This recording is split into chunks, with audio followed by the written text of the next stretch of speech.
If you're a leader inside your organization and you're looking to inspire your team, or maybe you're the CEO of your company and you're looking to drive an important mission that each and every employee can commit to, then this episode is for you. I have a special interview today with Tom Szaky, CEO and founder of TerraCycle. Now, TerraCycle is a company he founded back when he was 19 years old, and now it's over $6 million. And they are the global leaders in the recycling efforts. And they have a great mission and a powerful mission. And Tom breaks down for you today how to craft a mission and purpose that's worth getting behind. It turns out when you have a purpose and mission that's worth getting behind, it's easier to attract positive media attention. It's easier to get employees to commit and get engaged in your organization. And it's easier to hire them because they're joining your company for the purpose and mission. So getting clear on that and then communicating it is so important. And that's what you're going to get today in this episode. So enjoy.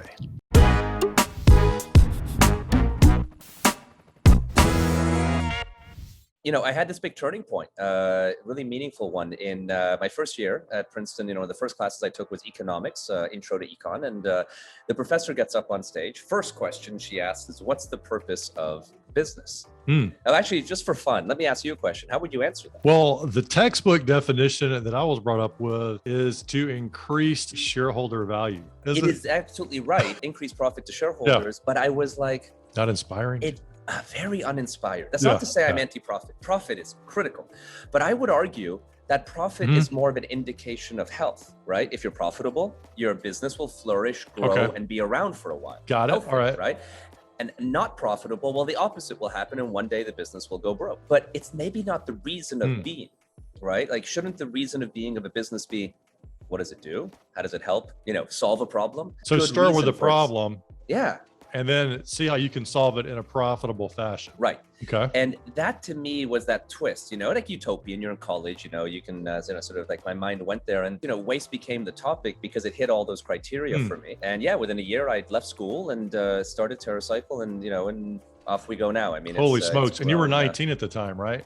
Yeah. I think I'd left school in middle of sophomore year. I think I was 20 at the time. There's a lot of power of purpose, right? And the more purposeful, which means solving, a societal or an environmental issue, the more that's what your business focuses on. These sort of places want to help you win, and will lean in.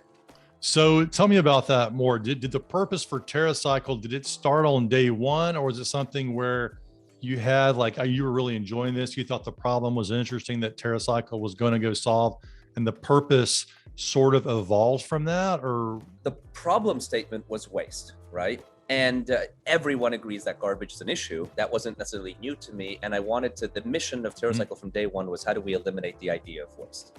And what's interesting though in the discussion on purpose for me was that we had a purposeful beginning and all of that at our core. But over time, I really discovered the power of purpose in business, the power to recruit phenomenal people who want to work. And the first thing they're interested in is, how am I going to make the world better? And then, what is the compensation? And, am I going to achieve my monetary goals? Things of that nature. It's something that the media wants to write about you way more. It's companies want to partner with you way more. Consumers want to take part and do their part. And so purpose to me is almost as powerful as brand, maybe even more powerful. Say some people are in college right now, or they're earlier in their career and they don't feel purposeful. What advice do you have for them if they're not sure what the purpose is that they're working for in their career, much less the organization that they're working for? Keep your eyes open, right? Keep looking around, for what may attract you. And I would strongly recommend, even for selfish thinking, solve a problem that is a real problem, right? Versus, I'm just going to make a new, gadget, right? That, is not doing something along those lines. So I think first, there's so many big world problems out there. Think about which one is interesting to you and you can get passionate about. And then think about, what are the constructs of business that you can help bring solutions to that, right? And it's good to think about that in a for-profit context. Because, many times people think about this idea of nonprofit versus for-profit. And we actually, TerraCycle is a for-profit in 20 countries, and in one country, we're an NGO, a nonprofit. And I got to tell you, doing the same work, identical work, it's just, we happen to do it like that in Thailand. And it is significantly more challenging to accomplish the output in a nonprofit context and a for-profit. And the for-profit really enables you to think about the health of the business, right? And so on. And it's, that's what I would start looking for. And then a good way to find that, right, is, especially as a young person, go taste a lot of things, sample a lot, go intern for a lot of different places. The nice thing when you're young is the risk is incredibly low. What's the worst thing that'll happen, right? You'll need to move in with your parents for a few months. I mean, with COVID, I bet you many young people already have. I've had the chance, the privilege, I'd say now, to have 3 different press conferences at different times at Davos over the past 5-6 years. Yeah, it is a really special, gathering. Noting that there's only a few times where I've seen those same crowd of folks come together. It's a great place to be able to make announcements. But the real secret of a conference like that and a gathering like that is not as much what the public sees. It's all the incredible bilaterals one can sit. So you can, in one day meet with 10 people. Each of those you would have flown around the world to meet.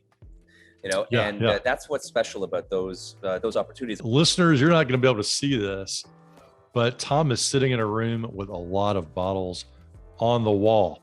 Now, they're clear bottles. They're around the room, and you're saying this is how all of the offices appear, correct? Yeah, and I'd say like bottles as an example, the major focus of all of our offices in 21 countries are every detail must be made from waste. Every aspect is made from garbage, and it's a big part of what we do is to embody the mission, so that people can really physically live in it. And I remember hearing you interviewed on another show where you estimated that the average cost of chair acquisition for your company was $2. That's about right. Yeah. I mean, there's so because they're used chairs, right?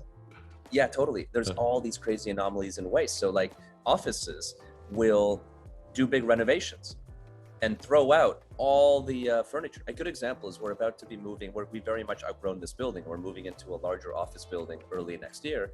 And the previous tenant, just left thousands of chairs, thousands of cubicles, conference tables and everything. And then they asked us, like, do you want us to, get rid of all this stuff? And that was the normal expectation. I'm like, are you kidding? Absolutely not. Thank you for giving me a furnished space. And you can find these sort of things everywhere. This is why waste is so, sad in a way, but interesting and full of opportunity as well. To be willing to risk and fail, because that's harder, right? And many times people don't want to risk because they're scared of the failure. And I would encourage that, any good idea is built on a mountain of failing, right? But the right way to look at failure is it's tuition, if you learn something from it. Right, expensive tuition sometimes. Could be, yeah, but if you don't learn anything, it's like paying tuition, you didn't go to school. So if you walked into TerraCycle tomorrow and everyone was doing this, right? They were risking and the failures were piling up. How would the work environment look different? I think it would actually, the more of that happens, the faster we would develop and innovate. Because in failing, there's a lot of learning. And that allows you then to take as long as you learn from it and honor the failing, right? This is why getting critical advice is way better than getting good if you're getting then a slap on the back saying how good you're doing. Someone ripping your idea apart is the best. Because those are the grains, the kernels that you can then build on. And so I think, we are very fast growing and innovative, but that would just simply accelerate the more our team embrace that. How do you think through this problem with how do I instill this desire to go faster, to be not afraid of failure? There's a lot of things at stake for people with failure. So how do you foster that kind of environment? I think the most important thing is to inspire folks around that topic, around what are the benefits of leaning in. And then every time there's a failure, treat it in a way that when people observe how you're treating the failure, they will be comfortable, to take a risk. So, here's an example. Every time we approach a failure, could be a small one or a big one. Doesn't have to be a big swing at the bat, but we didn't hit the ball, we always start the conversation by saying, okay, we're going to figure out how to solve whatever problem, but let's put that to the side. What did we learn? Let's take a big step back and what did we learn by this? So how can we be better going forward? And I got to tell you, when people experience that, it's a very nice mood that's created. And I believe it takes the angst away and it then makes it not as scary, to offer another crazy concept.